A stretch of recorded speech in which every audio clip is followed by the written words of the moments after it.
Madame la maire, chers collègues, Nasrin Sotoudeh a été en effet condamnée à 33 ans de prison et 148 coups de fouet pour incitation à la corruption et à la débauche par la justice islamique de son pays, l'Iran. Cette avocate a commis le crime de vouloir être libérée du port du voile islamique. Elle a ainsi brandi son hijab, symbole de l'asservissement des femmes, au bout d'un bâton, devenant ainsi la nouvelle Marianne du pays des ayatollahs. Ne plus devoir porter le voile dans l'espace public, pouvoir redevenir des femmes libres et modernes, c'est aussi et surtout le combat de Nasrin.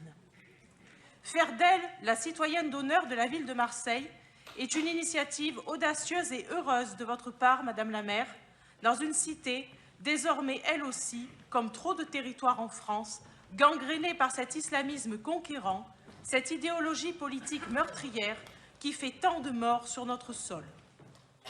Audacieuse parce que vous allez devoir ainsi mettre en conformité cette décision avec la réalité des quartiers de Marseille, où trop de femmes circulent voilées désormais quasi intégralement à la faveur du port du masque.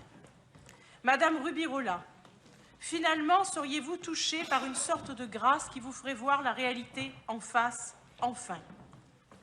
Au-delà de cette citoyenneté d'honneur, je constate que nos propositions gagnent ainsi même votre terrain. C'est notre présidente, Marine Le Pen, qui demande l'interdiction du port du voile dans les lieux publics.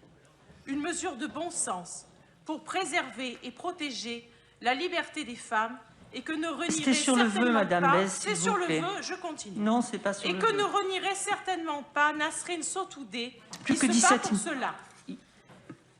Si les mots vous font peur, mais il faut les dire. L'islamisme, cette idéologie barbare d'un autre âge, doit être combattue en France et en Europe. Je souhaite ainsi, avec l'ensemble du groupe Rassemblement national, que vous continuiez dans cette démarche indispensable au maintien de la liberté de toutes les Marseillaises et de toutes les femmes de France. Prenez votre courage à deux mains et osez aller plus loin dans ce combat. Comme Nasrin, nous allons voter favorablement ce vœu et bienvenue à Nasrin à Marseille.